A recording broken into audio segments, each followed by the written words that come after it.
There we go. All right. Good evening, everyone. Welcome to the FearFans podcast. I'm your host, Don Elmy, and with me tonight, we have we have a great show for you guys tonight. So tonight, we're here with me is Joe. We have Tom.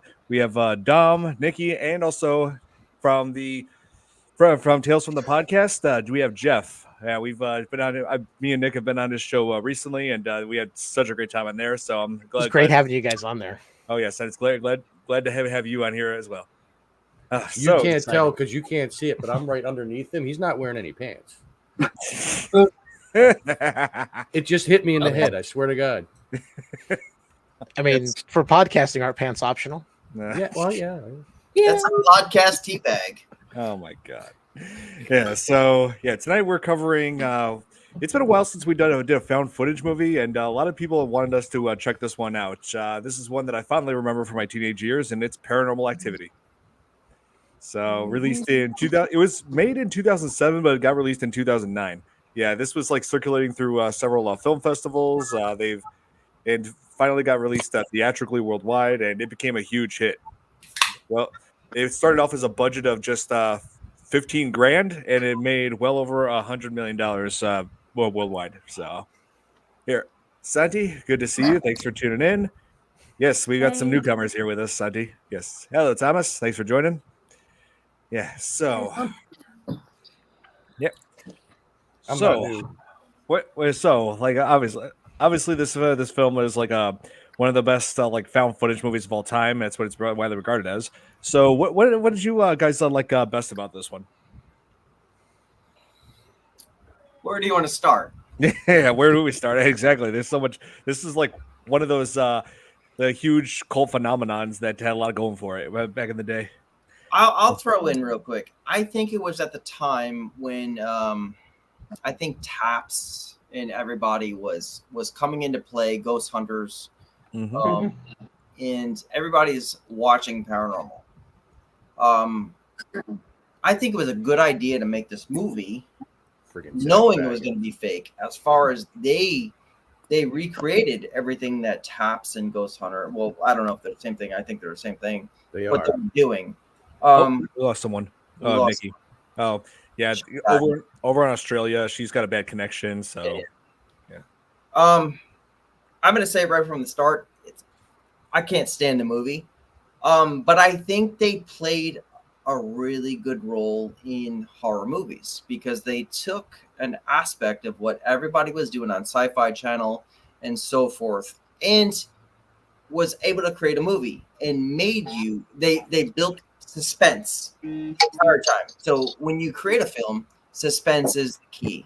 So yes. I think Paranormal Activity kind of hit it right on the head. I think they did it even. I think they did it even more creative than Blair Witch Project. Right. Yes, Blair Witch Project was widely known for being one of the.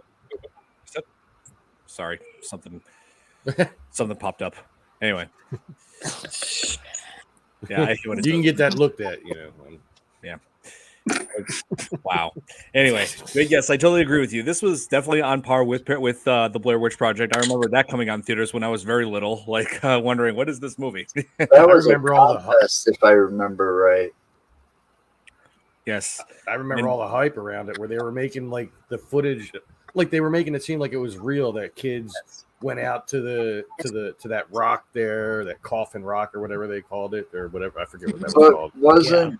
Wasn't the Blair Witch Project the winner of like some blockbuster make your own movie thing? Yeah, out of New Jersey. I think so. Yeah, I think you're right. So forever stock you want to put in that it's in Jersey. I am a Philly boy, I'm just saying because I worked in the video stores right around that time, and I kind of paid attention to Blockbuster because they kind of like were a thorn in my side. Sure. They put me out of business. Unfortunate. That's unfortunate. Yeah. Well, I was just a mom and pop store. They moved in 3 blocks away. And you can't compete with a multi-billion-dollar industry. But I do remember the posters and the commercials about make your own movie. Hey, Ron. Hey, Long time no see. yeah, hey, Ron. Not sure what I should say. What I think about Paranormal Activity. Not But a but you know, Blair Witch, they basically got lucky. Mm-hmm. Yeah, they basically Like they won that contest, if I'm not mistaken. Yes, they did. Yeah. Yeah, that one also built up some incredible suspense. And here's the thing: they were able to. What made it unique is they were able to build up that suspense and terror without having to show the creature, the witch. Yes, that was. It was strictly atmosphere, and it worked for Blair Witch. Yes, and it also helped that nobody knew who these people were portraying Heather, Michael, and Josh. We had no idea who they were. We didn't know they were actors. We just figured, is this really three people who just had this footage found and they're showing it to us? Sure. They built on that, and it really worked. It was such early internet, that campaign. The That's specials on Sci-Fi, the website, it was just it hit every note to be able to push that. They really built it like it was real footage, and they kept you going like, check this out, you know, like I think they did a great job. What? Hey, Nick. Hey, Nick. Guys, I'm sorry, I was laughing at Santy's comment. I think that's funny too. Like, I'm going to night at KFC. I think that's awesome. No, he goes to I do put on Popeyes. the glasses sometimes is because we just did an hour show, and my astigmatism kind of hurts with the He light. goes to Popeyes, not KFC. Yes. But Yeah, Popeyes. So I put on glasses so the lights don't mess with my eyes. I see. Totally understand. I deal with the same thing. So Sorry, I'm late. We had the baby over, and I had to walk my sister back to her house. So that's why I was a few minutes late, but I'm back. Okay. Nick, I missed you, buddy. How are you? Doing good. How about you, Dom? That's all good, man. Much love, brother. Jeff, good to see you again. likewise. Oh, here. Talk about Blair Witch. Nick shows up in black and white. I'm always like that. Oh, hey, Ron. Yes. So, yeah, like they kind of did have that kind of atmospheric kind of terror with Paranormal Activity, just like Blair Witch Project. But the funny thing is, like when I go back to like a watch Paranormal Activity, I find myself just watching that camera angle of Mika and Katie like sleeping on that bed, looking for shadows or something moving. You know, I feel like I'm playing like Where's Waldo. Yeah. No, I think that's what you hit it right on the head there, Don, because I think that's what they did with the suspense. They keep you waiting, and you kind of get sick to your stomach with the camera angles and the way they do it, and you kind of get yourself pissed off, like when is it going to happen? And you kind of they did something so perfect that nobody has done before. Like the word is suspense. They kept you watching. How they did it with 2, 3, and I believe maybe 4, I don't know.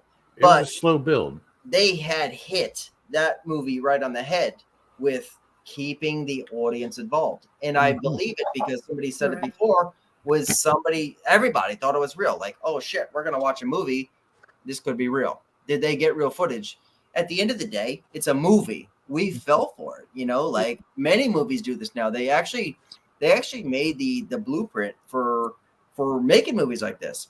So I think there's one where it's like, what is the one where it's like a devil's blueprint or some shit where they're doing some kind of like ritual. And if you watch this movie, you're going to get like possessed or some shit. They just kind of did this. I'll find this for you and I'll send it to you. So you can actually 7 days. Right. Yeah. Right.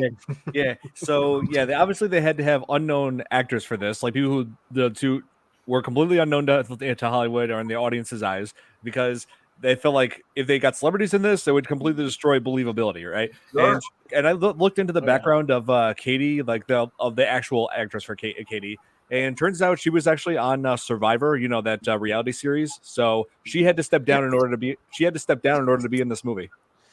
I mean, it was essentially looks like Justin just showed up. Hey, Justin. Yep. So so that's the podcast we joined on Saturday. That's correct. So Ron has a pretty good point there too. Like I think the commercials were more exciting than the actual film. I mean, it was big for its time, and you know what I think I also find interesting. I was going to say, Don, was I could certainly understand why they didn't have as big of well-known actors. You know, like you would imagine they would. I mean, just like Blair Witch, it was designed to basically be like a student film, even though it was still made professionally. Yes. And also, I did find the trailer where it shows like audiences' reactions to when they first saw Paranormal Activity. I could have that put up on the screen here. Here, Let's see here. yeah, They weren't paid at all. yes, yeah. Unfortunately, not. Okay, hang on. Let me just mute my mic and everybody else's so we can all hear it. Mm-hmm.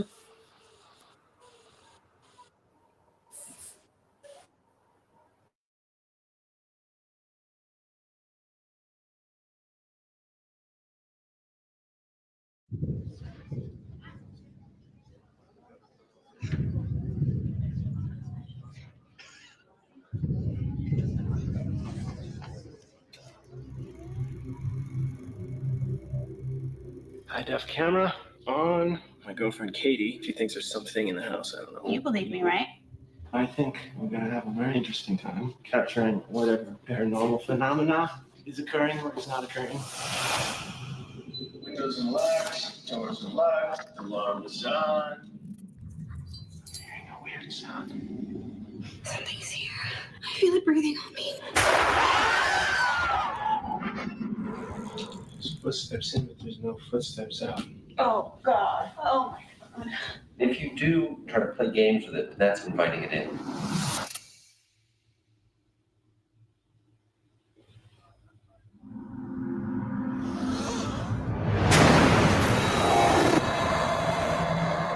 Jesus, looks like something bit you.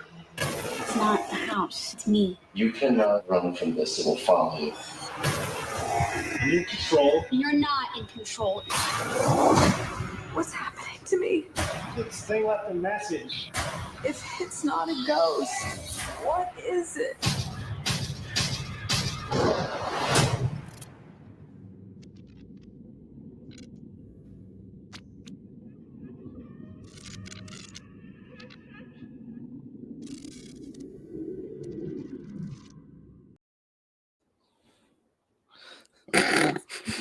Man, It's got to show us what Rod just said. Everyone thought they were going to Beetlejuice Goes Wide. That oh wow, that is such a propaganda trailer. Like if you see the camera angles change, like Yeah.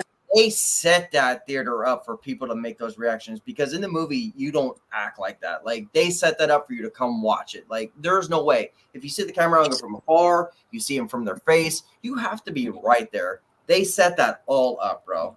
They literally played the entire world and they made a lot of money on it. Plus, they gave Yep. away the Mhm. ending at the end of it. Yeah. well, they didn't know Mika would be killed at that moment. Wow. Well, Yeah. you know, I don't know. I didn't like that movie that much. I really didn't. Yeah. But it did give me to wonder though, because Oh, I actually came to. It actually helped me answer a long-term bugging question. Mm-hmm.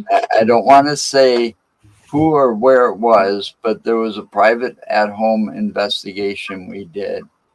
And it just seemed like I heard some of that stuff before. And some of the stuff the woman was saying in this film was exactly what this person was saying to me. So I know that they were in it for like the 15 minutes of fame, pretty much. you know, They type got thing, it. with the attention. Yes. And if I had just one negative thing to say about Paranormal Activity, there's just this one issue I had. The most annoying thing about this movie, and that is the character Mika. Yeah. Yeah, the Yeah. boyfriend. Yeah, that guy is a complete idiot. He was like, every decision he made, he thinks he's helping, but he's really making everything worse. He ignores the psychic's advice to call a demonologist, have this taken care of, but he feels like he should take care of it on his own by capturing footage of it and finding proof to like determine and try to determine what he should do. Well, Don, let me ask you a question on that. Do you think they were mocking Zach Bagans? Yes. Probably. And that was actually a year before they started that show. So in a way, See, I took it as he was just one of those, like, he's the guy that has to control everything, that sort of alpha male, what we know now as toxic Exactly. masculinity. Look, Yeah. you're the woman, but I'm the man in the relationship. I'll handle what's going on. And she's like, you can't. And he's like, well, it's my house. You're my girlfriend. I'll handle this. Yeah, You need to chill out. It's like, Right. bro. Main character, You Andrew don't know what's Tate. going on. I mean, Yeah. it's like this Grab is it. not. It's like this is not a situation in which like he's handling it like somebody was like an actual person was like harassing her or anything like that. I mean, he's taking it by that normal tactic, but this is not that kind of case because they're obviously dealing with a paranormal entity, not an actual jerk that's harassing her or attacking her or anything. I mean, she's still being harassed and attacked, but not by a living being. Yeah, That's right. he's also just a day trader. So what expertise in anything does he really have other than? Well, one, there's no experts in the paranormal field. I'll tell you that right now. Yep. Just in Hollywood. The paranormal field is nothing but theories at this point. Yep. Yeah. Okay. Unless you- So it's impossible to have experts. Okay. Second, and him sitting there grabbing the camera when she was in danger or something or whatever, before her, that was kind of a dick move. I agree. I totally agree. His priorities were simply to get It's anything way out of whack. Yeah. It wasn't about trying to protect her. It was, let me see what I can get on tape because you keep saying there's this thing going on. Oh, yeah. It was all about getting his 15 minutes of fame. Yeah, that's what I was going to say. Go ahead, Joe. I'm sorry. Find the answers. I mean, most of the real paranormal investigators that I know, we're all about the answers in the history, right, and trying to help people. But this guy was more concerned of making sure he was getting the evidence at all times. And, your main concern when you're out there should be the safety of yourself and your team. Yeah, absolutely. Right. I mean, it's like he's basically one of those guys, again, very much like Zach, where he put his curiosity first instead of his girlfriend's safety. That's right. How pretty much how it all ends, in that case. Yeah. So this whole movie is basically a what not to do if you're haunted by a demon kind of a story. Yeah. Well, and if you kind of think about it, kind of as Joe just kind of said, it almost teaches you that kind of lesson, not just for anybody who's had, for those who've had unexplained occurrences in their own homes, but even for us, paranormal investigators, like the do's and don'ts, if you will. Mm-hmm. Right. A lot of don'ts in that one. Yeah. Oh, man. But yeah, more don'ts, definitely. I don't know how I feel about that statement. I don't really want to give an answer to because I don't know how I feel about it, like the do's and don'ts of it. Like I feel like they kind of did everything wrong. I feel like they did everything. Well, that's what I'm saying. There's more, even if there was some do's. I guess what I meant to say was more don'ts than do's. Yeah, it's more what not to do. Yeah, type of movie.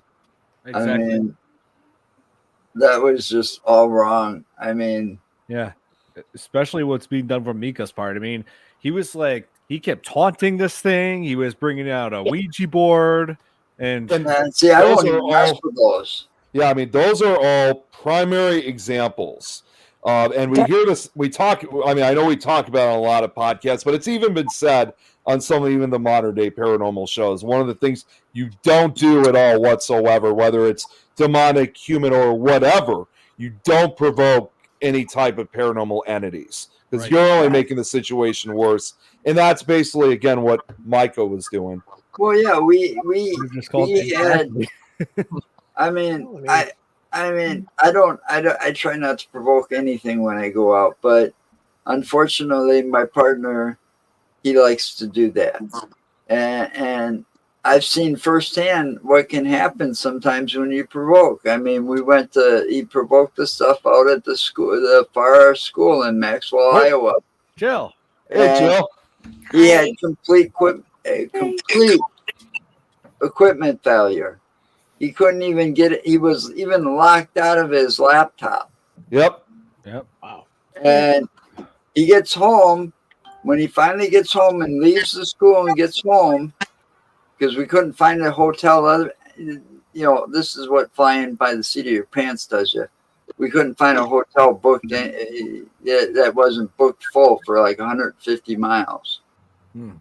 So we ended up he gets home and he calls me the next morning. He says, "You'll not believe this." And I says, "What?" He says, "I opened up my laptop and it logged me in the first try. The same password I was using yesterday to try to get in at the school, and it wouldn't let me." So he provoked it enough, and they, I like Ron. Whoever Ron is, Ron's whatever it was enough where he had complete equipment failure. Tom, Cameras didn't work, nothing. Batteries were all dead. Oh man. Thomas, Kate was unable to make it tonight because she has family visiting from Europe, so unfortunately she's not going to be able to make it. Yep, she's going to try next week. Yeah. Yep. And yeah, Jill, I was I was just letting these guys know that the only thing that I disliked about Paranormal Activity was the character Mika. Yeah, the guy who kept taunting the demon and yeah. Things you don't do. Absolutely right, Chris. Family first, always. I only do business with family and close friends. Yes. And to answer, I believe it was Dom was wondering who Ron is. Ron is one of my co-hosts over at Tales from the Podcast. He decided to join us here tonight. So Ron's really cool, man. I like his comments. I like his Ron. What Ron just said. Ron's back on the air. Oh Wow. my god! I haven't seen Ron since Off the Rails. You know Ron? We've crossed paths before. Okay.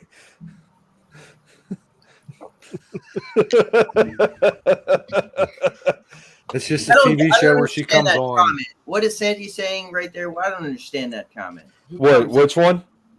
With Sandy, who comes up with a crazy saying, "Hi, Jill, it can't be a TV show. It's just a kind of gesture." I mean, I'm pretty happy it's here. True. Yeah. Well, we're all thank you Jill, for being here. Sandy, probably should say thank you. What sounds ominous? I don't know. Oh, did somebody she's probably fart? responding? She's probably responding to like one of the discussions. She's Probably Ron. responding to what she's probably responding to what Joe was saying about. Actually, no. I thought she was more responding to what Ron said. it's kind of a toss up. Maybe it she could was. work for either one. Yeah, maybe she was. Yes, and so yeah, this demon like. It's like this film takes place between the middle of September 2006 until like the beginning of October, and every single night it just keeps getting worse and worse. Like at first it's just like a little bit of banging and footsteps, but then there's door slamming. There's like picture being busted of like Katie Mika and the scratch on Mika's face in the picture. Hey, Leon, good to see you. Cool. You got a nice crowd here, brother. Nice. Yeah, a lot of these are my subscribers. Nice. Yeah. Oh yes. So yeah, Paranormal Activity. Wow, this is a movie is like I said, it's right up there with all kinds of great found footage films like Wreck, Cloverfield, and Blair Witch Project. Yeah, I mean, well, I got to just point this out. Not necessarily there's a connection to it, but what I think is definitely worth saying, because considering it was 2007 that it originally came out, and I know I've talked about this before. You know, it's kind of ironic because when that movie came out, just a few days after it originally came out in 2007, was when because Don, obviously, I know we went to different schools, but being in high school, starting high school, it was just right around the time when I started my paranormal club at my high school, and which is still running to this day. So it's kind of, I don't know if you could really call it coincidence or not, but there's definitely something kind of a strange connection between that movie and when I first started that club, you know, right around that same period. I think it also hit at a time where I know for me personally, because I remember when I think it was a Kickstarter or a crowdfunding campaign started for this, I actually joined and put in some money because I was like, this is something different that I want to see get to theaters. So I think a lot of us were feeling just that, and I hate to use this term, but I'll use it anyway, that torture porn fatigue with like Hostel and all that kind of stuff. Yeah. Like, okay. Oh, yeah. Don't get me wrong. I love gore, but at a certain point, it's like, if that's all you're pushing in theaters, it all becomes to be the same at a certain point. I thought you were going I to mean, say, don't get me wrong, I like torture porn. Yeah, I mean, it becomes kind of quickly outdated in a way. Yeah. Like people start, no matter how graphic or gory you get, people are going to start getting tired of that, and eventually they're going to want to see something else. So Paranormal Activity, in a way, really kind of almost pushed the envelope a little bit, further up to what they were doing for the last 3-4 years. With Jeff and Nick, I have to truly, truly agree. I can't stand gore horror. I love a good Paranormal Activity. What is that now? What are we doing here? Just real quick. I just saw your message, Nikki. Unfortunately, she's got to get going. So, but I'll see you, Nikki. Nick, Thanks for joining. thank you for being here. Thank you. Take care, Nikki. Yeah. You too. Say love you. Bye. Take care. So as far as the gore movies, I can't stand them. Like honestly, there's fun ones, like Return of the Living Dead, all that shit. But like, is this parental advisory? I can't remember. But like Hostel and all that, like they were all coming out at the same time. Like there's only so much you could take, and like the Centipede movie and all that. Like I love a good horror. Lady in White. That's why Paranormal Activity was kind of one of these things where it's like it brings it back to no gore. Like even though I can't stand the movie, but like it brings you back to the feeling, the chills that you get, like the edge of your seat, rather than like the slaughter. Like I don't think slaughter is horror. Horror to me is ghosts, cool monsters like a Dracula, a Frankenstein, things like that. I like things like that. I can't stand slasher movies. I think even though let me take that back a little bit. I still love Scream. I love Scream, and a lot of people come at me like that. We're like, why do you love Scream so much? Man, it's just cool nostalgia from the 90s. I really loved it. That's one of these things everybody loves Jason, Michael Myers. I love Ghostface. And see, I love the Scream movies too, and I grew up watching the Friday the 13th, the Nightmare on Elm Street. I mean, Friday the 13th is my favorite franchise. I love slashers. I love those practical gore effects. They're not disgusting. But there's a certain point, I don't mind disgusting stuff if that's the kind of movie I know we're in. If it's just done to be like, oh, we're just going to do it like Hostel to me was just like, look what we can do. Look at how graphic this is. Oh, are you uncomfortable? And it's like, I'm more uncomfortable that this is what's on screen for that long and there's not a story that's actually worthy of this stuff happening. Yeah. So when I saw Paranormal Activity was doing this push to get funded to get into theaters, I was like, you know what? Why not? It's the only thing I've ever backed on one of these things. And the cool part was when I got my DVD in the mail for backing, my name was in the credits. So if you ever have the DVD and you scroll through and see everyone, you can find my name in there. That was the first thing I did. Awesome. I didn't even watch the movie again because I went and saw it in theaters, had a great time. My brother and I went. It was a lot of fun. The jump scares worked. They don't work so much now because when you're seasoned, it's like you expect it. But I'm still looking at everything. Right. I'm still scanning the background to see if there's any little things I missed or listening. And there's things auditory wise that I missed. And this movie benefits from being played in a theater. It does. You get that surround sound, or if you've got a really good surround sound. I totally agree. But it was so much fun to see that hit, and it was just so much fatigue from the gore. I was like, I want something that has atmosphere. And I mean, I'll put on like Return of the Living Dead, or I'll throw on Evil Dead 2, Army of Darkness, things like that get a little crazy with stuff. I mean, I own a copy of Street Trash, which I've only seen about halfway through just because I wanted to see the craziness of what happens. Watched it. Oh my God. I haven't finished it yet. I have the Synapse film, I think it's Synapse Films, release on Blu-ray. And unfortunately, all my Blu-rays are packed up right now, so we're getting ready to do some renovations. But yeah, I don't mind throwing stuff on if it's going to be gross because I know that's the movie. But when it's annoying, dude. All the movie has, I'm like, if that's all it's hinging on, I'm like, okay, well, like give me something with atmosphere and a story, and I'll be good. That's why I think I liked Paranormal Activity, and still to this day, really like it. And hey, I'll be sure to look for your name on the end credits here.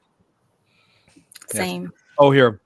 I just saw that. I just showed that up. I know exactly what you're talking about. I just watched that documentary, and when I saw the name, like the person listed there as one of the offenders of Nickelodeon, I was just like, oh my God, I know that guy. He played Scuzz in Return of the Living Dead. And you know who he had victimized, Nick? Who? Drake Bell. Seriously? Drake and Josh Drake Bell, yes.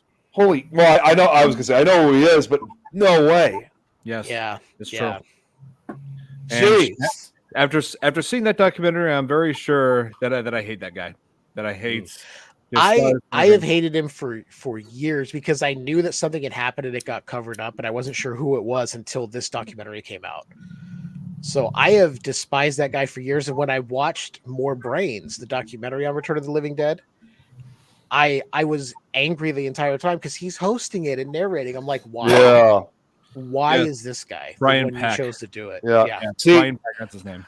I still haven't seen the documentary myself. Not that, I want to, but I mean, you guys aren't the first. I've heard so many things about him and what he did and this documentary. It's just like, holy cow, that's quite a reveal. And it's just like, you weren't expecting that.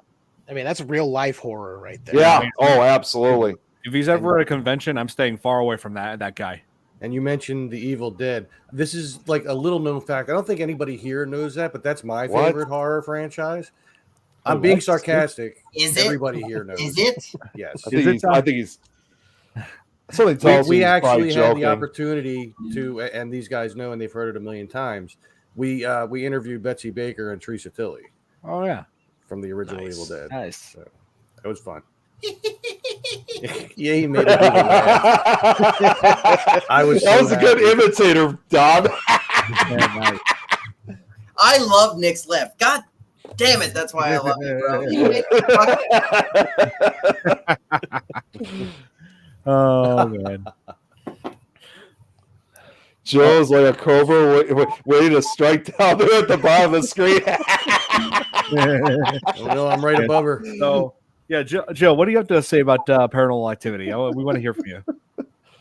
I think it was just one of the first ones that make you feel like you're with them in the movie. Like, that's the whole idea of it, is just to give you the feel that you're the one behind the camera. Kind of like Blair Witch, but less shaky. Oh yeah, yeah. I am the one. That's right. At least people didn't get motion sickness like in this film, like they did with Blair Witch Project. I kept hearing stories about that. It was, of course, if you think about it, because it's definitely worth bringing up.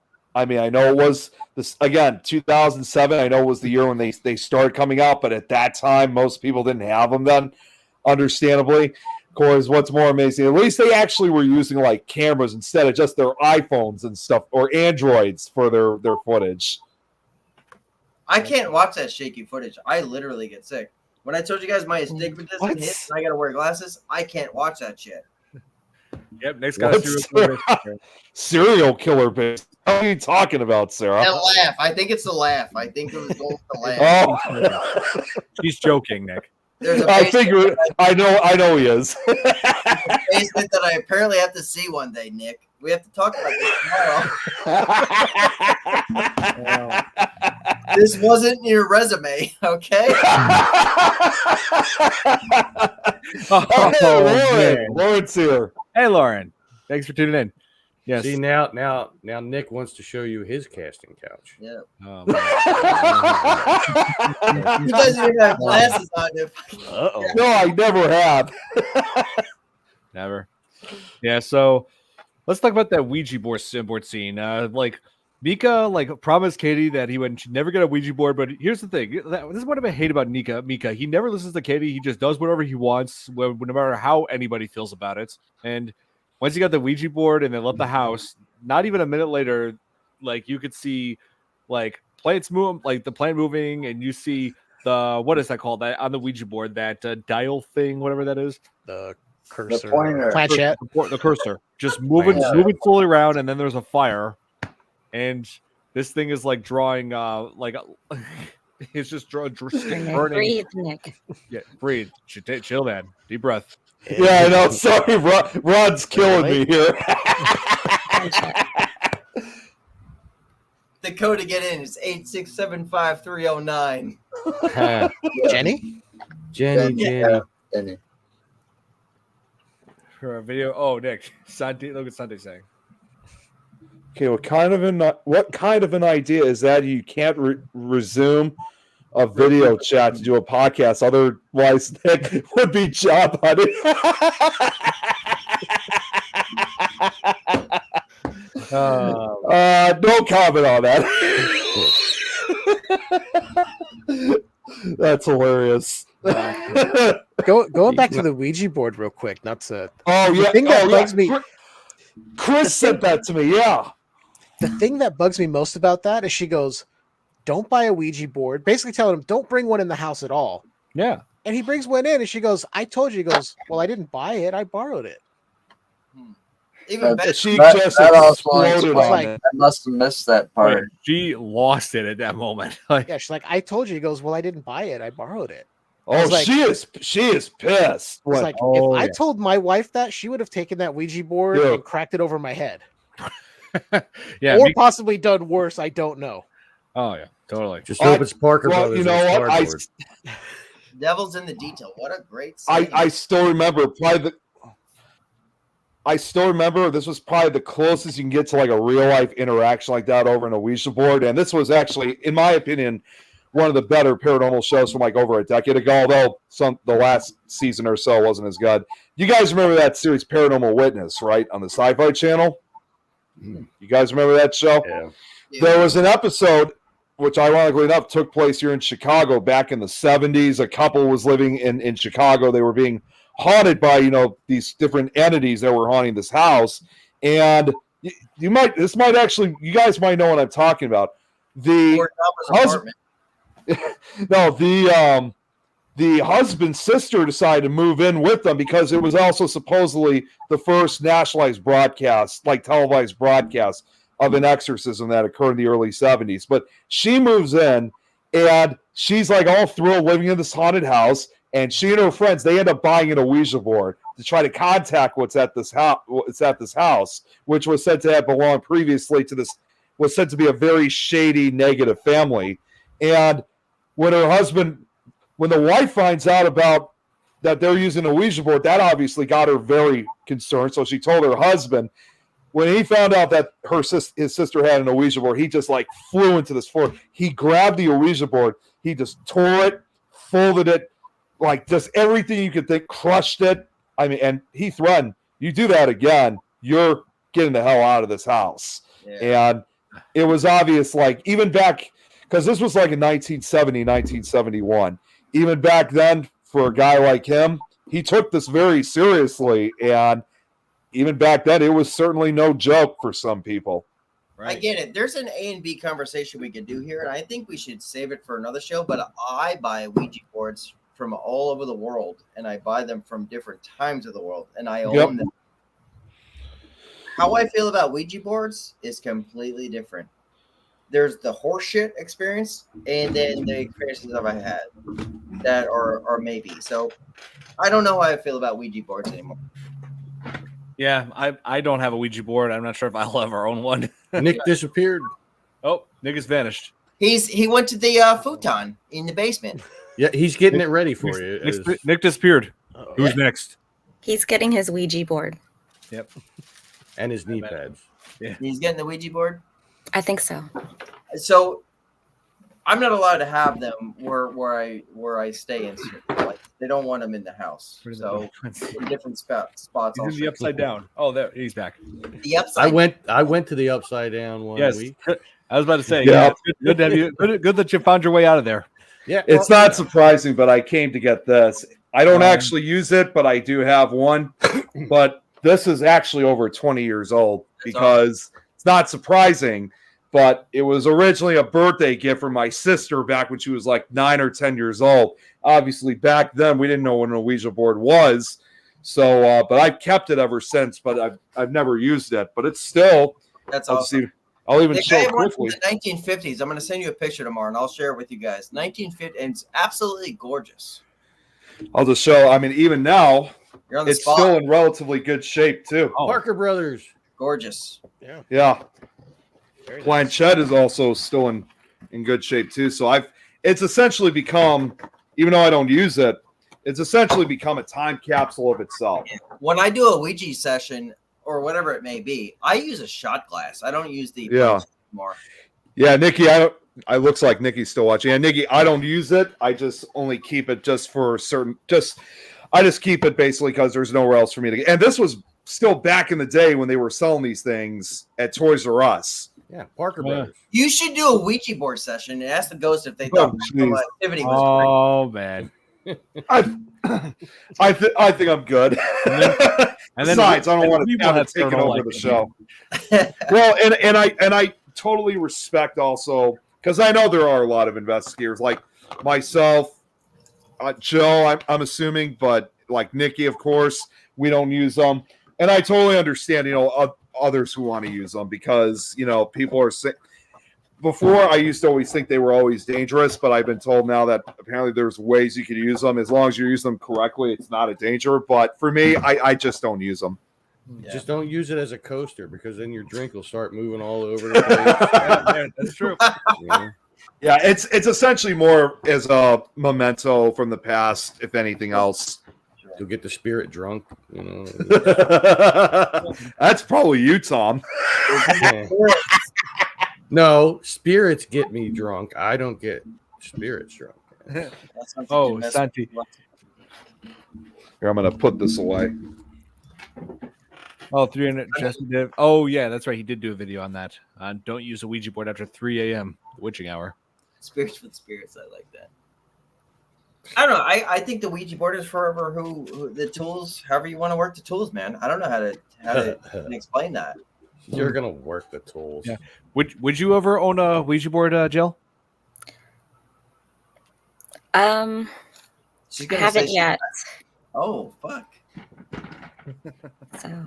Yeah, I wouldn't.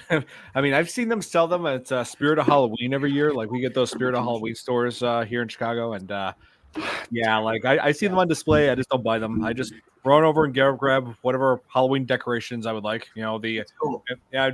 I'm just like, okay, Ouija boards. Okay, pretty cool. Pennywise put a doormat. Okay, that's awesome. So, Don, let me ask you. I don't know much about you about like that. Like, do you do paranormal, or do you just like the feel of it? I do like the feel of it. I've traveled with Nick and some of the others to some of the investigations. Do the film work there. Do some documentation. So, and I've visited all kinds of great places. That's awesome, man. Oh yes, that's a great idea. A Pennywise doormat that says we all wipe our feet in here. Yeah. No, it's like a doormat that shows like the storm drain, and Pennywise is like face from there with Georgie's boat. I've seen that. I've seen that. Yes. Because I've gone into Spirit Halloween here in California, and I've seen the Ouija boards, and I'm like, maybe, but then I get distracted by stuff like this. Yeah, that's me too. When I was working there, that's awesome. California. What part of California? Orange County, not far from like Disneyland. Nice. So I went to Brooks Institute in Ventura, and I also lived 10 years out in Napa Valley, man. So next time I'm in California, I'm gonna find you and I'm gonna have a beer with you because I plan on moving back to live. Joe, of course, also lives in California too. Yeah, nice. And Jill, we talked about this. I plan on moving back to Cali, man. That's my home. Nice. A famous YouTuber used to born live and raised, in Orange County, California. Adam the Woo used to live out that way. Oh, I wanted to go back to one. I wanted to go back to just one comment. It was actually what Tom was saying. Okay. This is what. Apparently he actually made an independent film comedy called Paranormal Calamity. Maybe he told me a while back. I guess it's been a long time, or I'm not sure if he ever told me that before, but I wouldn't be surprised. I wonder what the porn version of Paranormal Activity would be called. My god! Oh god! The porn son is in the cornfield. Well, enough of that one. There was, I think, We're not going there, I think it's supposed to Tom. be a spoof, but there's one called Paranormal Whacktivity. So, Oh my god! yeah, That's it. I saw it and I was like, really? Nick, you had I to didn't watch it. I saw the title and I was like, no, just move on. Oh, don't even bother. That movie's horrible. Don't even bother. The Bill Wedge Project. Oh my! Oh no! Dick has the best laugh in the world. I don't give a shit. Somebody has to give him the golden reward. I bet if you look that up, it probably is a movie, Chris. What would Don't Trump? give ideas. Oh, here. Yeah, don't give ideas. Oh, here. Thomas is asking me, what would Trump think of this movie? Well, I think it's all the fake news. Okay, vote for me. 2024. I'm coming back with a vengeance. We're making our own That's pretty version good, of bro. Paranormal Activity. You're gonna love it. It's gonna be great. Yeah. Yeah. I was gonna say it gets I better as it believe goes. back in the day, like Showtime or Cinemax might have been showing Bear Wench Project or something like that, or it may have been Lord of the Rings version or something. But I've heard of them both. Cock rings. Lord of the G Strings, I believe, is what it was called. Oh but... my god! Oh my god! Oh my god! Yeah, late night Showtime and Cinemax in the late '90s, early 2000s got really. Oh my god! I do. It was like I do. Asylum, but for soft core as opposed to horror. So Actually, there I with a knew pair of that they were G-strings. making. My They were press. making those porn versions of movies and stuff way back in the day when VHS was still a thing. Edward Yeah. Penis Hands. Because back in VHS days, they came out with, and it wasn't too long, maybe 6 months after Edward Scissorhands came out, they came out with Edward Penis Hands. I thought Oh it's a my real thing. God. I saw it. I didn't see the movie, but I saw the cover for it. Tom, you saw it. You sick. No, I didn't. Jesus. Just real quick, because Tom McNicholas just messaged me directly. Apparently, he's not lying. Apparently, his name is in the credits. Let me see if I could zoom in. Yeah, right here. Oh my god. Wait, so it's He never Thomas told me McNally. Yeah, Thomas McNally. McNally. Oh my god! Whoa, that's I saw that. No way. I can't believe it. Oh my I'm like God. This is Tom's That role is- with the fucking ghost. Oh my god. I know. Demon. No Wow. way. not a Okay, ghost. now we know.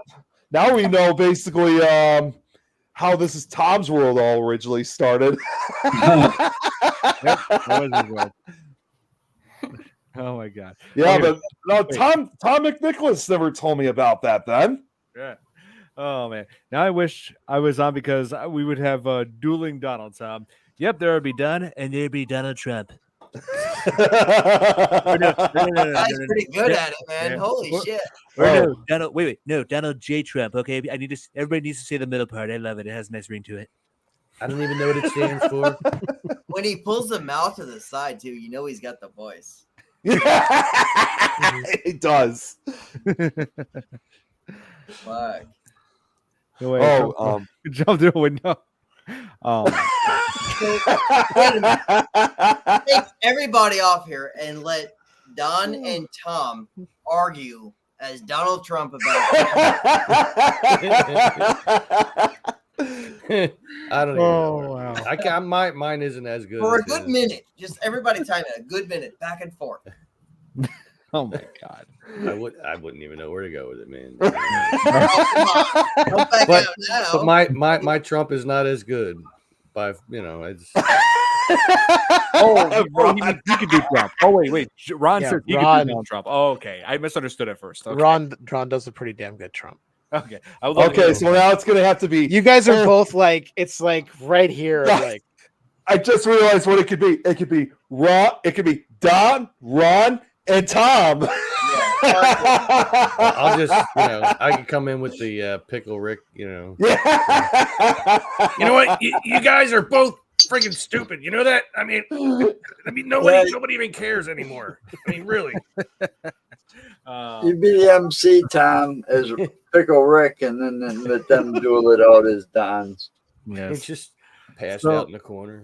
Oh, yeah. So, what did you guys think was the most terrifying moment of Paranormal Activity? I feel like that's one of the questions we should definitely ask. The beginning. Paying for it? I'm just kidding. I don't know. Terrifying It was moment. terrifying. And I don't know. I don't think anything was terrifying. I think it was more of a disappointment for me. And then the years later, thinking about it, like I don't think there was anything terrifying about it. To be honest with you, I think I psyched myself up for terrifying and never got it. See, I think perhaps, and this is just my own personal opinion, I think the reason why not many people find it, as terrifying, especially obviously if you're in the paranormal community, is, I mean, in the field, is that a lot of us are also so accustomed to it. Maybe not to that extreme, but the fact that we go out to some of these these locations and investigate, you're experiencing it in real life. So it's almost like you're kind of desensitized by what you see. But are you scared when you actually go into these? Like, can you go into like a hospital, like a big ass hospital? Can you walk in by yourself and be scared? Like, I can't. Only closest thing that ever I was scared, honestly, and had Jill knows this story actually, was when I got lost in that basement in the Masonic Temple in Salina, Kansas during that investigation. But I wasn't scared of encountering anything paranormal. I was literally trapped in this giant sub basement. A dark room. Like in total blackness, and I couldn't find my way to get out. That's probably the closest I think I've ever been afraid during an investigation. I don't get afraid I don't get afraid during investigations, but before I was doing those, man, I was doing security in buildings where like I was the only one there, and these buildings would be dark because they're not in operation or whatever. All the workers are at home. You know, and there were some pretty scary locations. Yeah, man. I only had a few things happen to me while I was doing those things that actually made me jump. Yeah, you know, but they were like some kind of freak thing, because I had a squirrel jump out of the rafters and it nailed me like right on the back with its claws, ripped my whole uniform shirt on the back going down. Man, must have been a strong squirrel. Jesus Christ. Man. And then there was the girl that I was training. She swore she saw a ghost in this one building. So she calls me. It's like 3:30 in the morning, and because I lived right across the street and I was the supervisor, I had keys. And her freaking out when she saw me walking in, because the ghost she saw had kind of camouflage on, and I didn't think about this when I walked over there.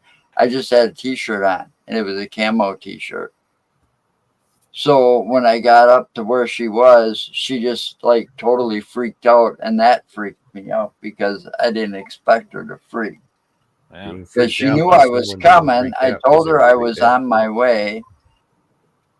You know, because at that point I'd barely just only been home a couple hours, so I wasn't even sleeping yet. I just had to get my shoes back on and find my keys. Oh man. And she knew I lived right across the street, so you know, less than 5 minutes. See, I was just thinking about this. I mean, although I said that was the closest thing I've been afraid on an investigation, basically, you know, as far as, you know, that goes. I think the only other place I could also think of, like close to kind of, and it's probably, again, as close as even paranormal activities you can get, and I've told this a number of times, is that house out in Ohio, out in Kent, which even was featured on an episode of Paranormal Witness. And I don't know what it was, but it was probably the first location, like, I don't know about this. I mean, it was just I don't know what it was, but it was just a feeling of evil or something. And obviously, you guys notice I didn't even reveal exactly where it is, because first of all, it is still residential, but also more importantly, there's something not right with that house. That's the reason why, for the most part, I never want anyone to find this house, basically, because there's something not right with it. I think there's a proper comment in here that like we could. There it is. That house ain't right. That's the one. Facing the unknown, expected rather than being truly scared. To some degree, I can agree with that. Yeah. So she says she wouldn't call it a proper horror. See, in my eyes, I would say it's a proper horror because it's going back to the scare tactics, right? Yeah. And not to gore. I don't think blood is scary. I think the unknown is scary. Am I reading that wrong? Yeah, the unknown is definitely. I think the unknown is way scarier than a bloody thing. I think she made a good point. Wow. Well, we're not seeing. Has anyone ever been to Eloise Asylum? Is that Michigan? Let me see where that's at. It's in Michigan. Oh, it's in Michigan. Okay. I'm hoping to go there in August of this year when I take that trip. Oh, that's right. Yeah, yeah. I got a couple of friends in Michigan that are trying to set that up for that Friday. Oh, nice. He Same, just Ron. admitted to being Ed Gein. Oh, That's part Ron, of that's yeah, so we're just laughing what Ron yeah, said. that's you said too much. Is that a confession? I think it is. Yeah, I think it sounds like one to me. Oh, it scared off Dom. Oh no. Nick makes me dude. He makes me laugh so much by just the way he laughs. He makes my night. I can't help it. He has to say BB3 TV by the way he just fucking just rolls out laughing. I love it. You make my night. Well, It's thank always you. fun when there's somebody that just laughs like that because you know something has hit them just right, and Yeah, then dude. everybody else. It It's makes me contagious. fucking happy. It's Like, contagious. we can argue all night, all of us, and then Nick laughs and everybody's fucking happy again. It's so cool. There you go. Damn it. I mean, there you go again, Nick. You just ruined the whole vibe. We were arguing and we were having a good time. Yeah, but Oh, just work. Come on. That's right, Nick. We were having a presidential debate, so yeah, now you made us laugh, and now there's no more debate anymore. And the other Donald Trump already left. Now we only got one. You guys are killing me here. I don't really know what is happening anymore. I need to leave. Oh, Christ. Where is the chopper? I have to go now. Come on. Sorry. I Put the cookie down. put the cookie down. It's not a tumor. Oh my god, wow, That's awesome. that was insane. Oh wow. I mean, at least I didn't try to break out my horrible DMX. So That's just being a good neighbor. It is being a good neighbor. That was good. Yeah, that was. I worked It on that was. for a long time. That's awesome. Yeah, Donald Trump doing a impression. Not impressive. That's what we want to hear when you come around. Donald Trump is calling. Good to say. Gotta put the growl in there. And then it's- I can't. I I apologize. Can't This, get this is We'll stir the precious. Damn. Yes.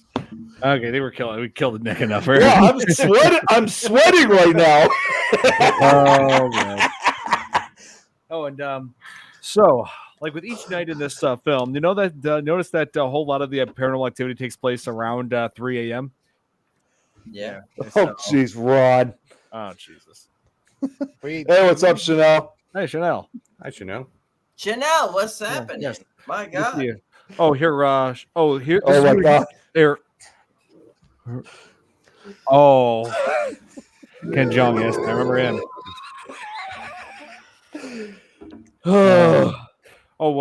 Nick. Joker. That's Wait, not Joker. Chanel's the one you were talking about earlier, right? Yeah. Oh yes. Should we tell them? Yeah, I think now would be a good time to bring this up.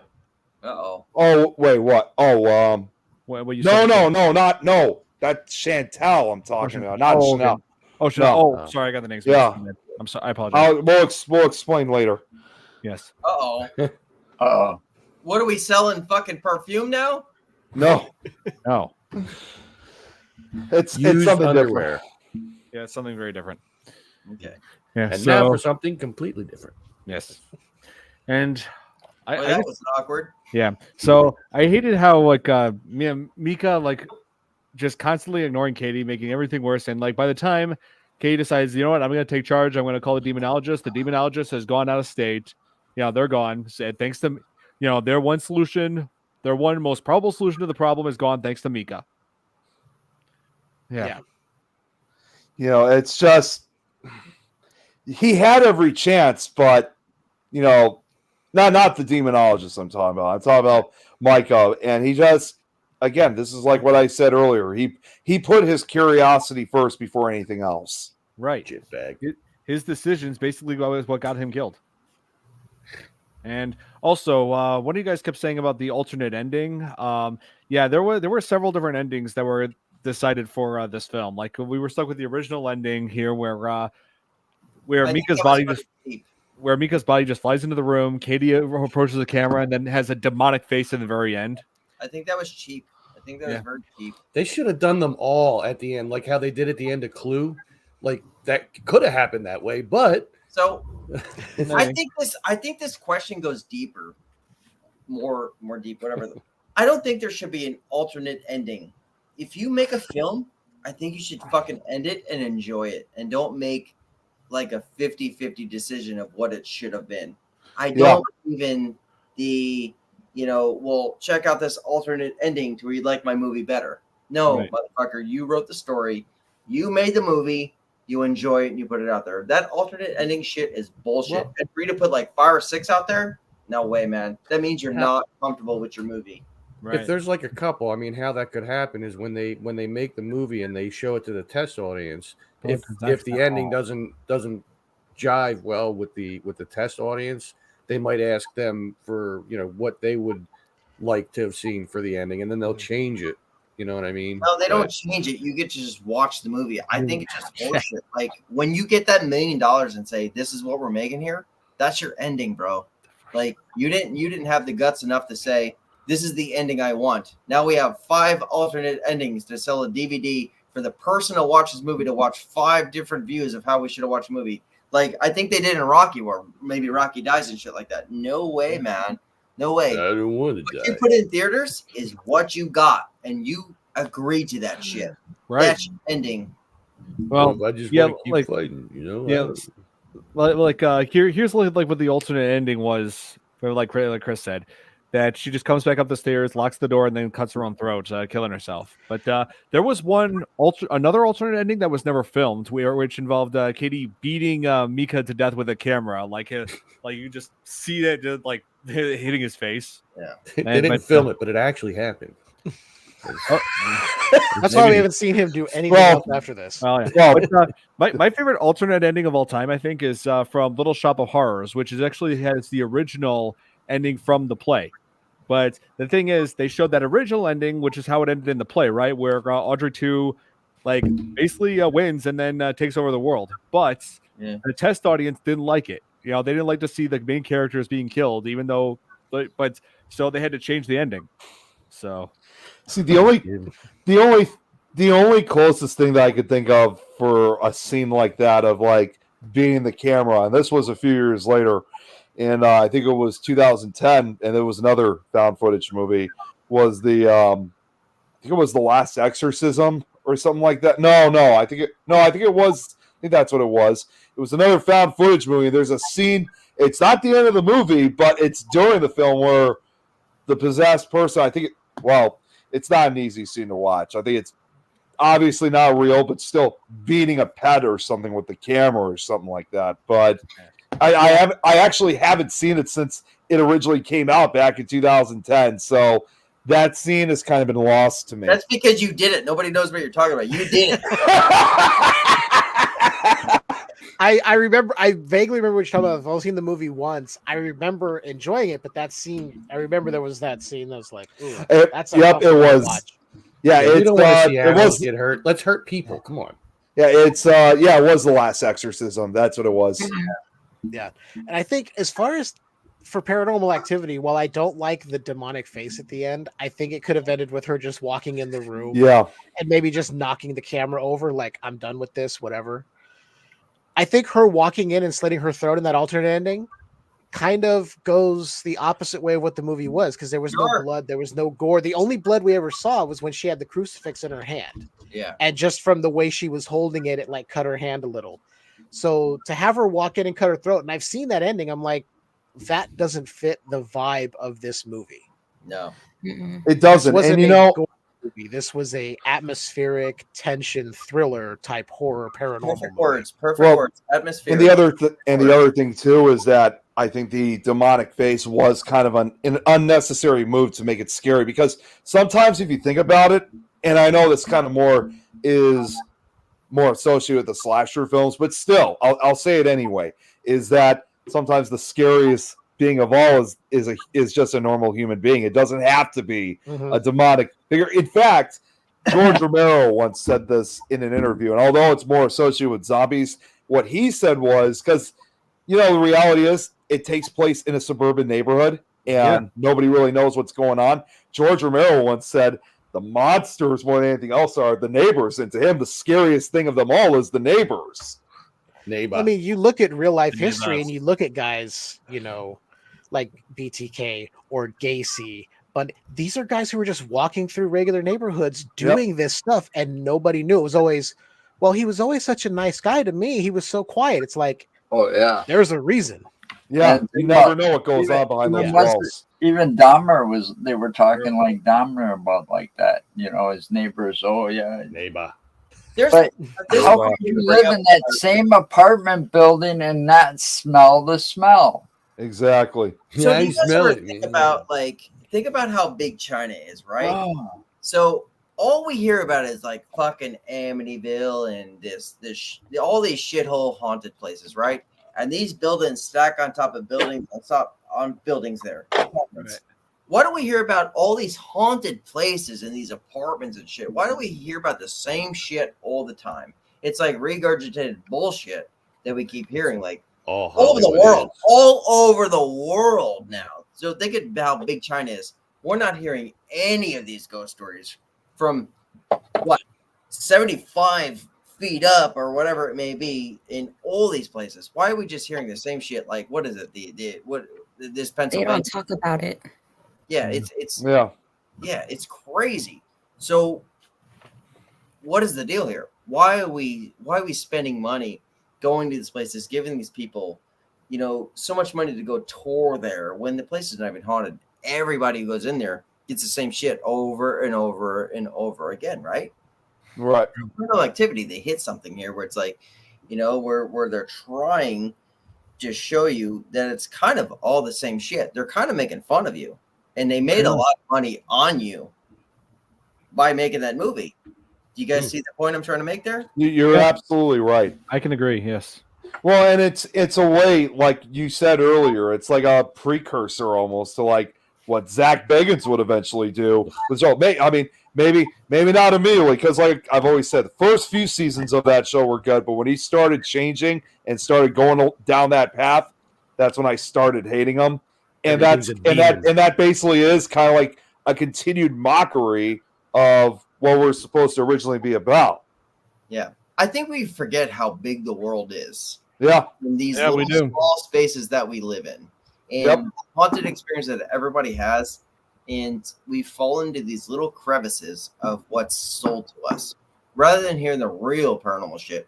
Think about Vietnam stories, man. Like oh man, I've heard some of the stuff. There's so much shit. Yeah, like, with the Gettysburg stories, it's over and over. Yeah, it exists. Like, all that shit, like, go to other countries. Go to fucking places. Like, look at the map and look at places you can't even pronounce. And then ask them their ghost stories. Over here, Pennsylvania, New York, all this stuff shit, Well, that's why, for me, I always try to, and I think just about everybody knows this, that's why I always try to expand, our paranormal community, and even whether or not they're actually investigators or just have people of the interest, just having even just one connection, with someone from that country to tell me their stories and they want to get involved.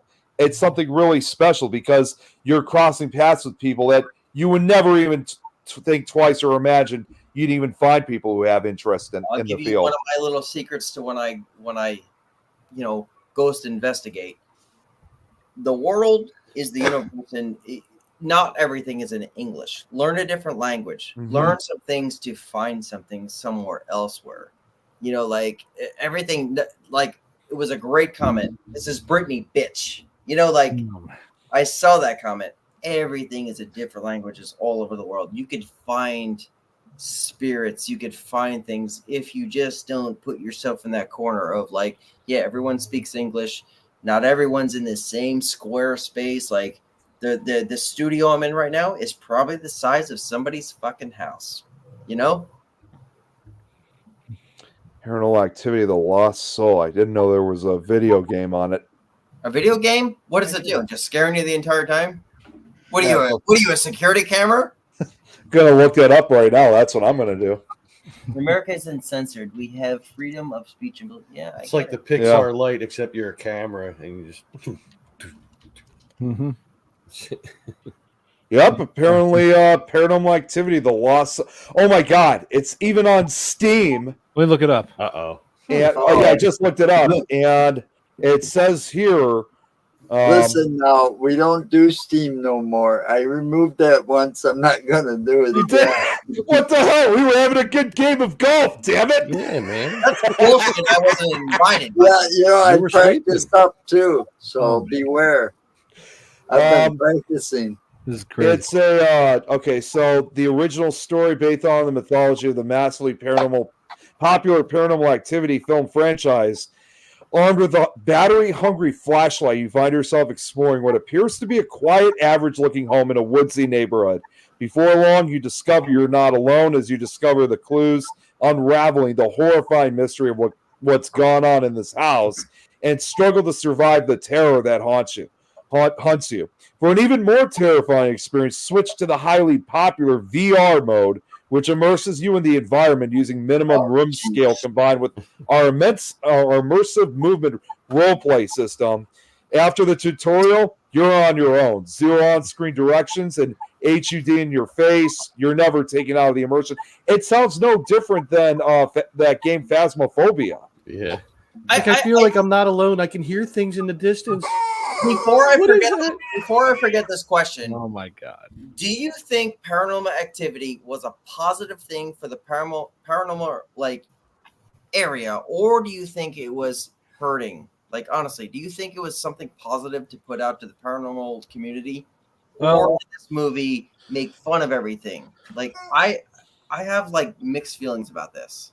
Well, personally, I feel like it's like one of those movies where it's like a how not to handle a demonic presence. I mean, okay, yeah, that's just the way. That's what I think. Me being someone who has no experience in anything paranormal, the closest I've come is my bouts of sleep paralysis. Oh my God, so, I just had that last week. So that's about as close as I get. So I really can't say. Bro, I just look at it from the viewpoint of someone who really loves horror and grew up in loving horror, and someone who really loves a movie like The Changeling. This kind of had that atmosphere. Good movie. That's another good one. Jeff just hit something fucking heavy. What we were all talking about. Like we just did a whole thing on sleep paralysis, bro. There's something more to that. I'm glad you said that. Yeah, it's the most terrifying thing I have ever experienced. Oh, I just had it last week. I'll get like the first time. I'll get scared by movies, but when that hits, it's terrifying. Like I woke up, I couldn't even open my eyes. I couldn't move. I had to force it to happen. Yeah, hurt.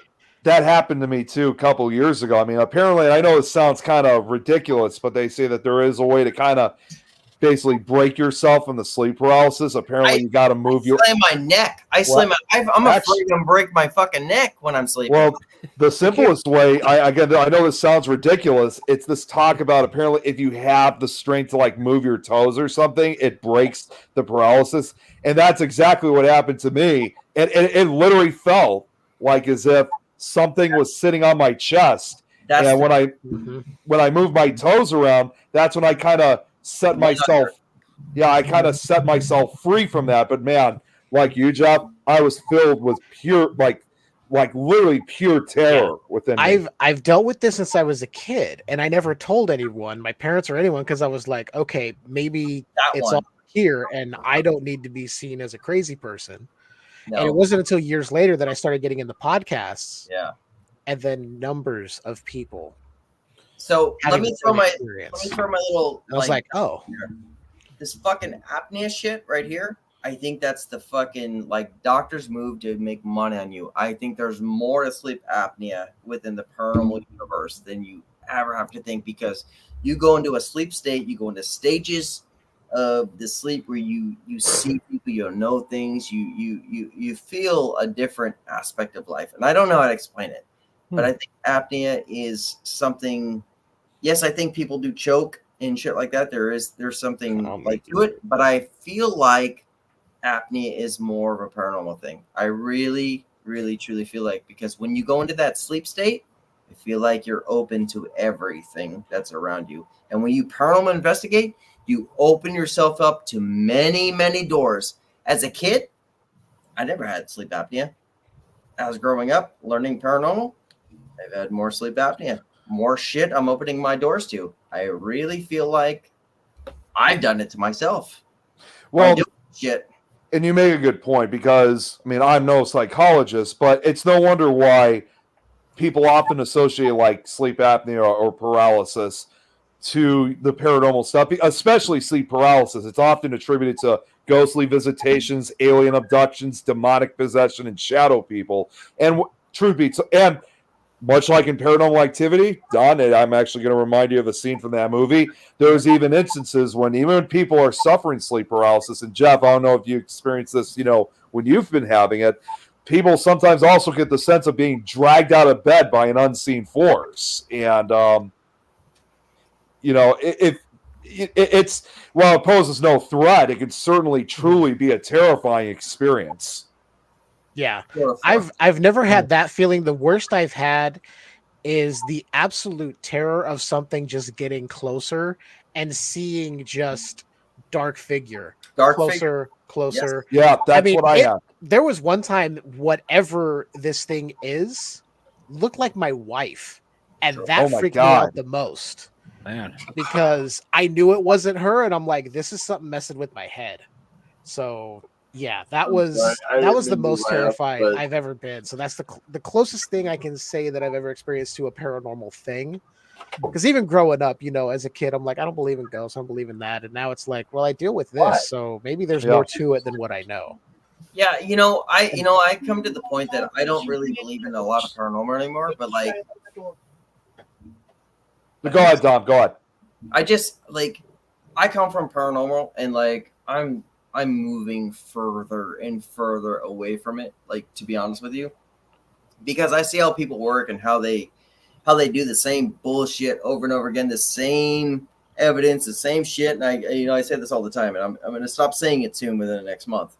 But like within that experience, like I have my own experience that I could tell you, like I can't prove it to you, but I could show you things that I know is real. And I found my peace with ghosts, whatever God entity may be, or devil's aspect. I can't prove it to you guys anyway, because if I show you the evidence I have, everybody would say, well, fuck, maybe there's someone else in the room and shit like that. You'd argue with me all night. You would argue with me. And I know, being in that fucking room, that I had a paranormal experience. Now, it is in my aspect right now that I will never show that shit, nor talk about it anymore. I will promote paranormal shit anymore, but I don't want to get in the argument no more, because many people are just like, fuck, you don't have this. They just want to like I said, argue. And the proven point of this shit, none of those fuckers found a ghost either, and they can't prove it. So I could argue the same point to them and argue all day. So I just keep it to myself and know that there's something more, and believe in a God or whatever the fuck I may do, and kind of just leave it to myself anymore, because there's no proving this fucking fact no more, and that's just how I feel. That's why BB3 has moved on from the paranormal, and we are Variety Entertainment, because I don't want nothing more to do with paranormal.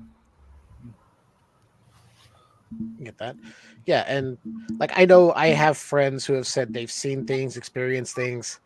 I will never, like crap on whatever they believe. I'm like, if you experience that, I go, I haven't, other than my sleep paralysis. So I don't really, I haven't seen anything or experienced anything other than that. So I can only speak to my experience, but I'm not going to like discredit anyone else or like make fun of them for their experience, because each one of us has something that has happened, or there's some experience, or there's none. But if you just keep an open mind and allow, if somebody they talk about it, who am I to sit there and go, oh, you're full of this or full of that? Like, that to me is just a narrow way to look at anything. Yeah. Right. You're absolutely correct on that. Yeah. So like, I like the way Sarah says it. I like the way Tom says it in those comments. Like, there's opinions everywhere. I mean, it's appreciated. Like, oh yeah, I can't argue with you. You know, one thing I got to point out, and again, this goes back to when we were talking about like sleep paralysis, for example. Again, another ideal moment from Paranormal Activity when Kate is supposedly being controlled by the sanity and just wakes up and just looks over Michael while he's asleep. It's almost, excuse me, Mika. I'm sorry, I keep saying it incorrectly. When she just watches him and just stares at him, it even kind of gave me a reminder of like sleep paralysis in a way, because if you kind of look at it, gives that look like we always feel like you just said, Jeff, that sleep paralysis gives that feeling like there's somebody or something else in that room, and that's basically kind of how I kind of looked at it, saying, okay, there's obviously somebody standing right next to him while he's sleeping, and she's not going to do anything. She's just watching him, but in a very creepy way, and that kind of echoes that the intruder syndrome when it comes to sleep paralysis, because like, again, for me, when I had the experience, there were times like you, Tom, I couldn't even open my eyes, but I just felt like something was sitting right on my chest. The old hag syndrome, as it's also sometimes called. But there were other times that I felt like, and once again, this traces back to that house. It was hard for me to determine whether I was going through sleep paralysis or if it was just some horrific nightmare, or if I was encountering an actual paranormal entity where I couldn't move, or I was in this hellish version of my room, and there's something coming right towards me. This horrible, disfigured looking woman. But Nick, most people have the same story. Yeah, I mean, it's the same story. Right? Well, it's the same story. It's the same story. You're absolutely right. But for me, this was my real first time experiencing it, and it's nothing like I've ever experienced before. And I believe you. Yeah. I believe you, bro. Yeah, it's. I mean, whether or not it was paranormal or not, I mean, in the end, I mean, it's horrifying. Yeah. And it's funny you bring that up, because on the same side of the coin, I feel later on when Katie's sitting there and she's awake and she says, I can feel it watching me. I know it's watching me. That's how I feel when I have those bouts and I can't see anything, but it's just dark. Yep. I always know there's something there just watching. Yeah. It's like watching and waiting, and between that and then seeing something just kind of do this through the shadow towards you. It is. Yep. It's a pervert. You can't put anything on film that is as terrifying as that. Absolutely. You ever try to film yourself? Like, I've been wanting to film myself because I learned how to put myself in sleep paralysis. I just did a show on it. Like, I learned how to do it, but I want to film myself. And I feel like I would look like a fucking crazy person, like jerking around, trying to break my own neck by trying to wake up. Like, I'm not sure how I feel about that. Or would I catch it, you know? Yeah. The only thing I've been told is my wife has told me that she hears me like whimper, like I'm trying to scream and say something. Like, yeah, I'm saying words in the dream state, but it comes out as just a whimper to her is what she's hearing. So she's got to like say my name and like push me and like touch me like, hey. Yeah. And that kind of snaps me out of it. Otherwise, I will go for I don't know how long until finally something. Yeah. And I'm by myself. So I don't it. have somebody to like push me. I'm by for myself. years, I had nobody. So I would just lay there going, okay, what do I do? Because I can see my room, but half of it is still the dream state. So it's this weird, ethereal feeling. Yeah. Like you're in your room, but you're not. But there's something here, but it might not be there. So it's fucked up because it's a place you're in, and a place you don't know, but a place you know. I don't know. Yeah. Yeah. So Sarah's asking. Sarah's asking you. Yeah. Jeff, What Sarah said. Well, what's your podcast and when is it? Oh, for me. Okay. Well, I actually do 2 podcasts. So I was going to say, I'm not sure who she's asking. Well, I'll jump in first here, and then anybody else can jump in. So I do the Skewered Universe podcast with my wife, where we typically watch horror movies. Sometimes we'll venture outside of that genre. And what we do is sort of horror host style break down the movie. So we watch it in 15-minute increments. We'll come back and do kind of our real-time thoughts on the movie. So if you sync it up, you can actually kind of watch the movie with us, pause it as we do these intermissions. And we give our thoughts real time. I have little intermission bumpers that I've pulled from vintage drive-in movie ads because I think those are really fun to kind of break it up a little bit. And then we do have guests. So we also do like a more traditional movie review when we have guests on, because I'm not asking somebody to do a 15-minute interval breakdown over Zoom or Skype. That's crazy, but we do that. And then Tales from the Podcast is the live show we do every Saturday at 6 p.m. Pacific, 9 p.m. Eastern. And that is with JB, and Ron is typically there, but right now he's taking a brief hiatus. But that show, it started out with JB and other co-hosts doing Tales from the Crypt, which is where the name of the podcast comes from. And now we've started doing Are You Afraid of the Dark? So we are going through every season of Are You Afraid of the Dark, one episode at a time. Wow. We got even the 2 honorable and 3 parters. We're doing one episode at a time. We're not doing all 3 parts or 2 parts at once. We're breaking it down by each episode. That's awesome. Are You Afraid of the Dark? Nickelodeon? Yep. Yeah, the Nickelodeon. That's right. Yeah, Don, if you didn't know, Don and I, we had the honor of kind of making a crossover with them just this past Saturday with them, watching one of the episodes. And that was a lot of fun. I really liked having you guys on. That was it was fun. Yeah, I definitely want to do it again soon. And now I have them on my TV to go to sleep. This. What's that, Tom? Nice. Said now his network knows to go to youtube.com/. I said his channel too. I heard it. Yeah, I loved that show too when I was a kid. You know, it's a true staple for us, for the childhoods of us millennials. Yeah, see, and I had just aged past it. So when it hit, I was already too old to watch it. So I missed all of that. So I'm watching it now in 2024 with fresh eyes. Tom's actually missing a couple slashes where BB3 should be there too. You put it on. Yeah. Yeah. Okay. Yeah, if you want to check out either of the podcasts I do for Skewered Universe, you can go to skeweredhead.com. It has all the links there.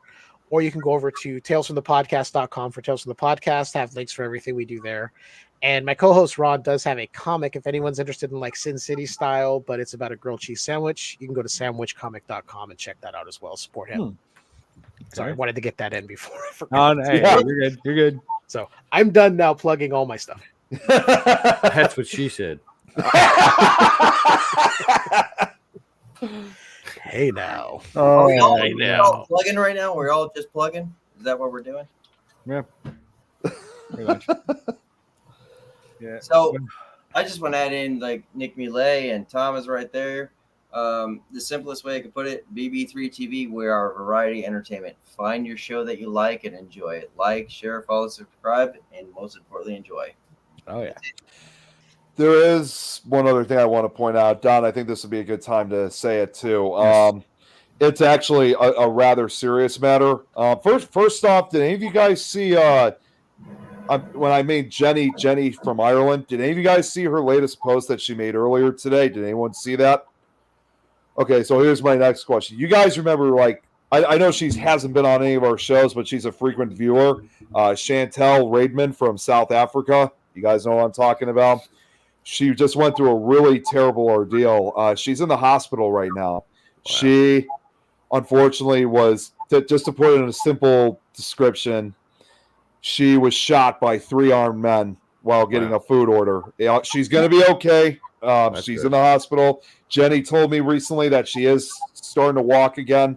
And unfortunately, all 3 of these guys have been caught by South African authorities. So they've now been charged with attempted robbery and murder. So definitely send a lot of prayers and healing for her. She could really need all the help that she can get. Jenny's the one who's kind of being the spokesperson for her. So, like, if anybody does have any questions, check with her.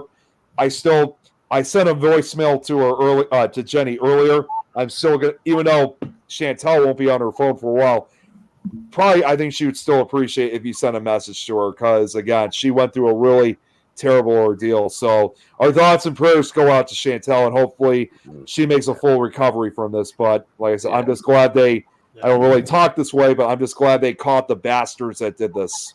Yes. You said bastards. Yeah. Well, this was a pretty serious ordeal, it was. Yeah. I hope she does well. Yeah. It must have been something in water, man. Because two of my friends were murdered the other day. They honestly shot themselves in the house the other day. So my God, we don't know the full motive of why this happened. We don't know if it's if it was a thrill killing or if it was like some type of initiation. Or I mean, we don't. As far as I know, we don't know who these guys are. But all I know is that they've been arrested and they're now in prison.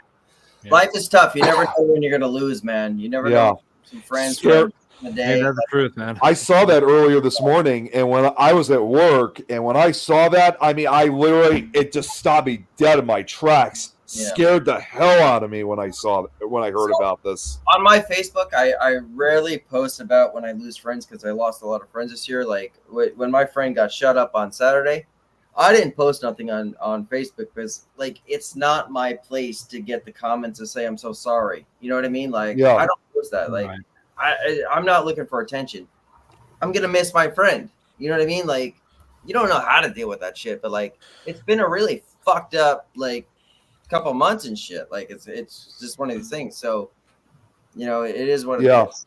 Well, for me, it's also personal because before Chantel watched a lot of these podcasts, the first one she ever, at least as far as I know that she watched, was a different paranormal podcast, which is still running to this day. I'm just not part of it anymore because I'm so involved with other shows. It's that show Paranormal Mysteries that airs on Friday with Adam Heft TV. Yes. Yeah, those guys.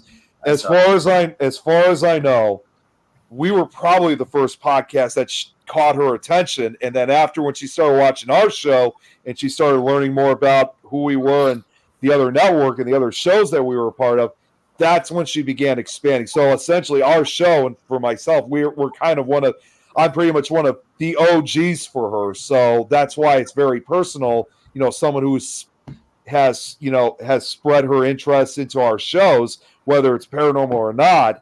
You know, this is kind of where it all started for her, and that's why it's personal for me, and you know how bad I feel of what she went through. Yeah, I hear you. So, all thoughts and prayers to her. Yes, please, absolutely. Hoping she'll fully recover from this. Yeah, I hope she does. Yes. Sir. Oh, you clicked that, Nick. Okay. Yeah, I did. Okay. I saved you the trouble. Right. So, yeah, next week, Sarah, we will be covering Saw. A lot of people have been wanting us to cover Saw for a long time, and so I figured now is the time. Jeff, of course, since it's your first time, if you want to come back and join us for that one, you're more than welcome to. I mean, you never know. I love Saw. I love the first two Saw movies. One is my favorite. Yeah. All 10 of them. All 10 of them. No, just kidding. Just one. Just the first one.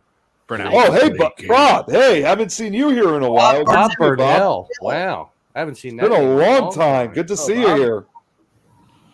Yeah, well, you know who might also join for that one because she just talked about it on her show last week. We might even have Lois from Scotland joining back because she loves the Saw movies.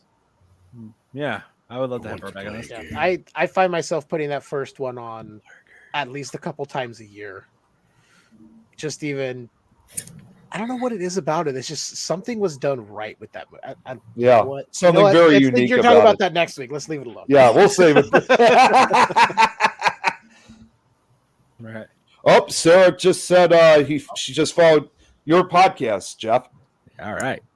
Oh, nice. Thank you. Appreciate it. Wait a minute, Bob. Hey, Dom, what about Tom? Well, if it makes you feel better, Tom, here's what Chris said. Oh, man. Yeah, so, yeah, Paranormal Activity, it's, no, to me, it's definitely not the worst horror film I've ever seen. I've seen better horror films than this, but this was a fairly good found footage horror flick. So I would say give this one a watch. I personally give it a 8 out of 10. 8 out of 10. Wow. Yes. I'll give it a 7 out of 10. You know, to me, it's nothing hugely impressive, but it was okay to me. Yeah, at least compared to the sequels. Yeah. Well, you know, it's got a good beat, and I can dance to it. So, wait, no. That goes back to an old show from the 80s.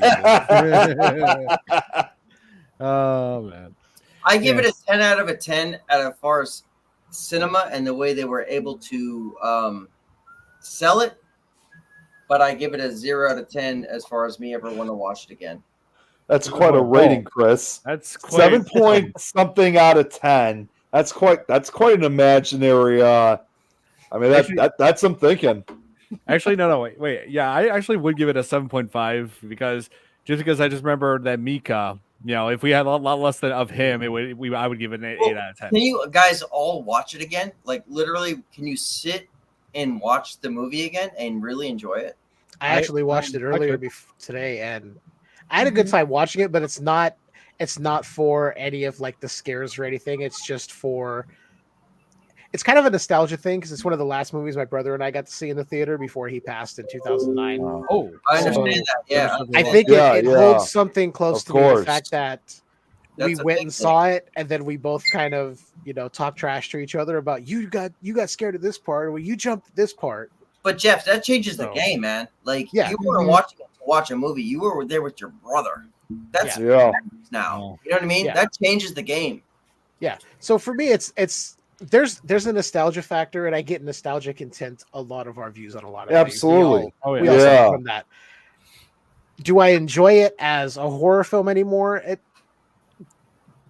Yes and kind of like like the scares aren't there for me, but I like to. It's kind of like when I watch any other movie that I've watched hundreds of times. I got seeing if I can pick out little things that maybe I didn't see before. Yeah, like this watch, I didn't realize when Katie's laying in bed saying, "Oh, we should stay here." Her voice and the demonic voice kind of intertwined with each other. I never caught that before. Yes, I was like, "Oh, that's interesting. That's interesting. I never caught that." So, yeah, it's one of those things. I watch it more just for fun, and then the nostalgia. So it's like an 8 for me based on that. I respect that. I respect. I can totally see where you're coming from, Jeff. Absolutely. Yeah, Jill. I feel the way as Jeff. I'd say an 8. It's okay. I might watch it in stretches of years apart, but like right now, since I've rewatched part 1, I feel like I need to watch everything in sequence because I'm probably like an OCD thing, just to go ahead and rewatch everything as well. Jeff can relate to it. Guys, in this moment, I'm stealing her words. I'm making a band called I'm making a band called In Years Apart. Fuck Years apart. Hey? Nice. Dom, you know what? Here's just an idea. Because you guys are always trying to make music for BB3 TV. You might as well start up a house band, like they have like on those shows and stuff. They got house band for BB3. We've tried. You guys tried. Yeah. Well, all right. Well, it was worth a shot. I mean, have you tried kazoos and theremins yet? Not yet. No. Kazoos. Ooh, there you go. I mean, theremins. We could get like. I'm not musically inclined, but I feel those two would kind of work very well. Yeah. Okay, so to wrap this up, Paranormal Activity. It's definitely worth seeing if you love found footage horror. It's it's somewhere in the top 5. I was laying over here when I came in. Pheromones. Well, you forgot to ask earlier. Don, you forgot to ask Joe what his rating is. Oh yeah. Sorry. What is your rating, Joe? Well, I definitely wouldn't watch it again. Here, Tom, did we get to you, Tom? I'd say I'd give it a 4. Oh, 4? Okay. Tom? I mean, I didn't even jump. I didn't get scared. I was actually kind of bored watching it. I would say a 6 only because of they did a good job with the slow build. Like, how it wasn't like coming balls to the wall kind of like right away with the little. You just described a porn. Did. They got a slow build with their balls to the wall, and Oh man, Edward penis hands too. Oh Jesus. Okay, so that is it for this edition of the FearFans podcast. Hope you guys enjoyed. Hit the like button if you did, and be sure to tune in next week. We will cover the original Saw from 2004. So man, 20 years since that movie made it. Wow. Well, technically it's not the first Saw movie. The first one was a short film that was released a year earlier. That is true. Yeah. So we'll be sure to discuss that as well. So hope you guys enjoyed, and have a good night, everybody. Stay safe. Good night. See ya. Good night.